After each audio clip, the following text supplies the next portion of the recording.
Bonjour à tous, c'est Alex, bienvenue sur ce nouveau Webflow Tips. Aujourd'hui, je vais vous montrer comment créer un custom curseur sur Webflow, comme ceci. Donc c'est parti pour le tuto.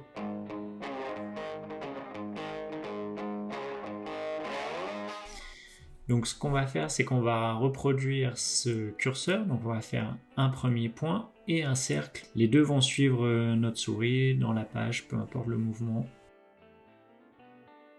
On va sur Webflow, donc j'ai fait ma composition avec un hero section. À l'intérieur, j'ai un conteneur qui contient le titre et l'image. Donc pour commencer notre custom curseur, on va créer une div. On va l'appeler curseur wrapper. Donc ce sera notre wrapper qui va contenir le point et le cercle. Donc je lui mets une position fixe, peu importe si on scroll, le curseur doit toujours être visible. Donc on lui met une position fixe en full pour qu'il prenne toute la taille de l'écran. J'ajoute une flexbox, j'aligne centré et je justifie centré. Quand je vais ajouter des éléments dans ce wrapper, que ce soit le point et le cercle, ils seront centrés. Je peux ajouter maintenant une nouvelle div dans ce curseur que je vais appeler point, faire 10 pixels de large, 10 pixels de haut. Je vais peut-être désactiver pour l'instant le titre et l'image, comme ça va être plus visible. Hop. Hop. Donc je reviens à mon point qui fait 10 pixels par 10 pixels. Je lui rajoute une couleur, donc blanche. Je lui mets aussi un radius de 50% pour que le point devienne un rond. Donc là déjà notre point est créé. Deuxième étape, ça va être d'ajouter le cercle. Je crée une nouvelle div que j'appelle cercle. Je mets en position absolue. Comme ça, il est centré avec le point. Je lui mets un contour de 1, un contour blanc. Comme ça, on va voir. J'ai oublié de lui ajouter une largeur. On va lui dire 60 par 60. Voilà, on peut même mettre 75. Comme ça va être un grand cercle. 75 par 75. Donc là, pour l'instant, on peut voir qu'on a notre cercle carré. Donc pour ça, il suffit juste d'aller dans Border, lui mettre un radius de 50%. Et on a notre cercle. Le curseur est créé. Mais pour l'instant, bien évidemment, ça ne marche pas. Troisième étape, ça va être d'animer le cercle et le point pour qu'ils suivent le curseur dans la page. Donc pour ça, on va créer deux animations, une sur cercle et une sur point. Donc on va créer une nouvelle animation sur le point. Donc on sélectionne un nouveau page trigger.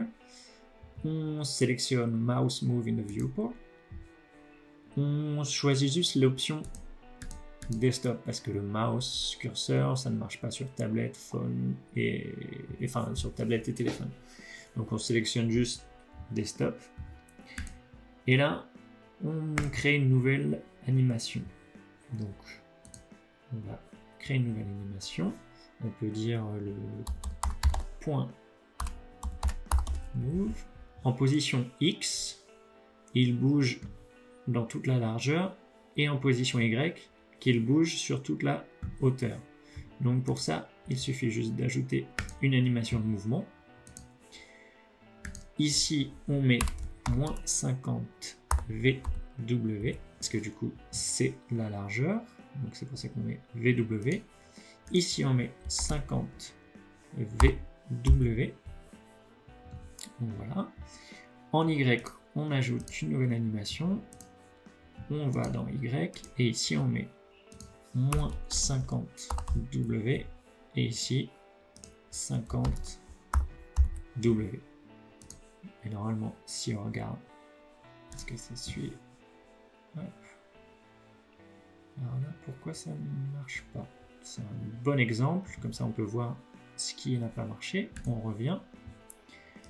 En Y, j'ai mis...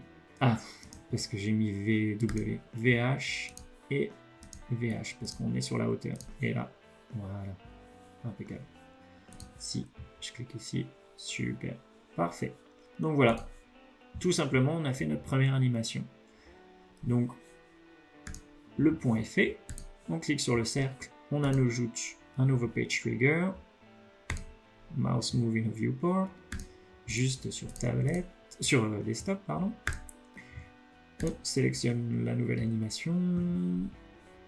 On peut dupliquer le point. On le sélectionne. On va dire le cercle. Move. Et là, au lieu de recréer les animations, on va sélectionner point. On va même sélectionner les 4. 1, 2, 3, 4. Change target. Et là, on sélectionne le cercle. Et normalement, si je fais le test, parfait. Voilà, maintenant, mes deux éléments suivent la souris. Donc c'est super. Mais on aimerait bien un petit effet de décalage sur le cercle. Parce que là, du coup, les deux éléments vont à la même vitesse et ont le même, ils n'ont qu'un délai. Donc il y a un effet d'animation qui n'est pas très, très agréable. Donc ce qu'on va faire, c'est que pour cercle move, on va lui ajouter un smoothing de 70% pour l'animation du point. Mettre un smoothing de 0. J'ai mon cercle avec un smoothing de 70%. Je sélectionne mon point avec un smoothing de 0%. Et là maintenant, on teste. C'est super. Tout marche. Il y a toujours notre curseur, donc ça nous fait 3 curseurs au final. Donc ce qui serait bien, ça serait de désactiver le curseur original. Donc pour ça, c'est assez simple. Il suffit de cliquer dans notre body. On revient ici. On clique sur notre body. Dans le sélecteur, je choisis All Body. Et là, moi, je vais tout en bas dans curseur. Et au lieu de mettre le curseur par défaut, je mets aucun curseur. Et voilà. Le curseur a disparu. Donc dans notre curseur wrapper, on ajoute un embed. Et on va rajouter ce code curseur wrapper. Ici, on met le nom de notre wrapper, donc curseur wrapper. Pointer event none. En fait, c'est pour pas qu'il y ait d'interférence avec d'autres animations. Et c'est ce que si on met pas ce code-là, en fait, notre curseur ne peut interagir avec aucun lien, avec rien du tout. Donc ce code est très important. Donc on ajoute ce code. Donc je vais faire apparaître mon titre. Je vais faire apparaître mon image. Et là, on voit du coup que le curseur est en dessous des deux éléments. Donc ce qui est toujours important dans la page, c'est que notre curseur wrapper, on le met à la position à l'index. Donc l'index, c'est ce qui nous permet de passer les choses par-dessus les autres. Donc on met l'index le plus haut, là je mets 1000, et là on voit que notre curseur passe par-dessus l'image et le texte. Et là du coup, si je mets play, on voit bien que le curseur passe par-dessus les éléments. Donc c'est super. Maintenant, ce qui peut être cool, c'est que quand on passe sur l'image, que le curseur ait un nouvel effet. Donc pour ça, c'est assez simple. On va sélectionner notre image. On va créer une nouvelle animation.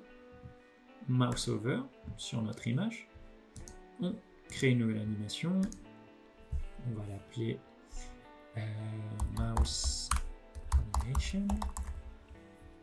Ok. Et là, on va créer une nouvelle animation. On va essayer de dire que le petit point, je vais désactiver la typo, ça va être plus lisible. Voilà. Je reviens sur mon image, ici.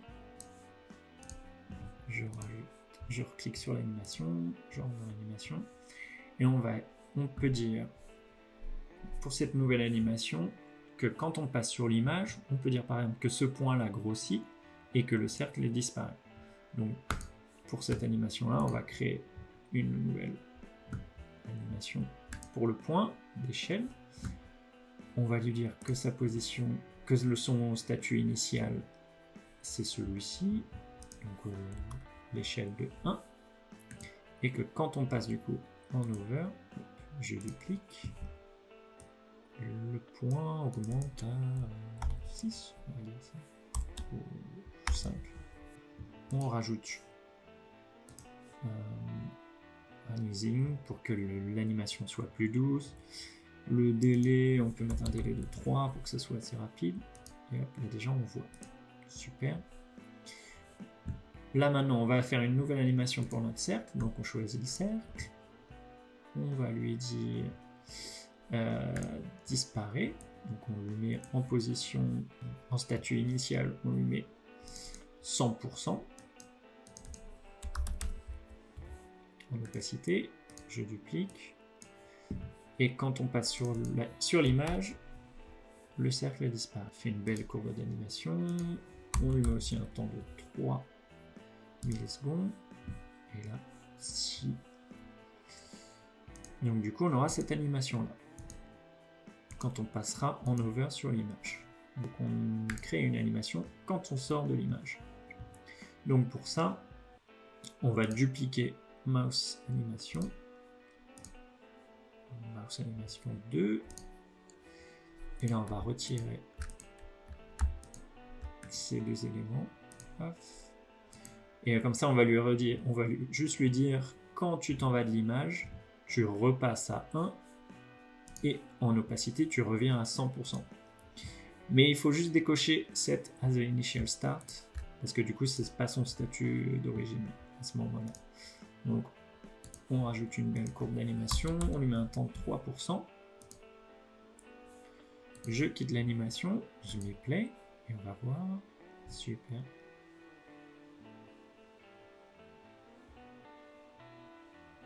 Donc voilà, on peut imaginer plein de choses avec le curseur. On peut imaginer une typo qui arrive, qui dit cliquer ici. On peut imaginer plein de choses avec ce curseur.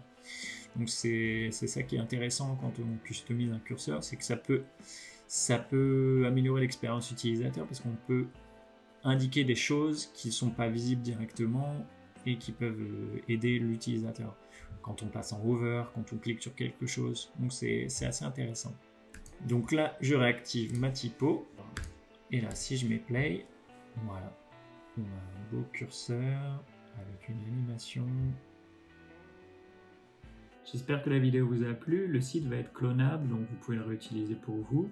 Je vous mets aussi en description le lien de l'article qui m'a aidé à faire ce custom curseur. N'hésitez pas aussi à me mettre en commentaire ou sur les réseaux sociaux si vous avez des questions sur Webflow ou des nouvelles idées de tutos. Donc voilà, à très bientôt et n'hésitez pas à vous abonner. Ciao!